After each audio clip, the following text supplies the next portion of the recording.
এনসিপির March two গোপালগঞ্জে দফায় দফায় নিষিদ্ধ ছাত্রলীগের হামলা, সংঘর্ষে রণক্ষেত্র পৌর পার্ক এলাকা, নিহত 2, কাল সন্ধ্যা পর্যন্ত কারফিউ।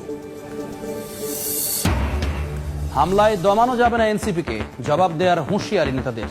দেশের বিভিন্ন স্থানে বিক্ষোভ, 24 ঘন্টার মধ্যে জড়িতদের ধরার আলটিমেটাম বৈষম্য বিরোধীদের।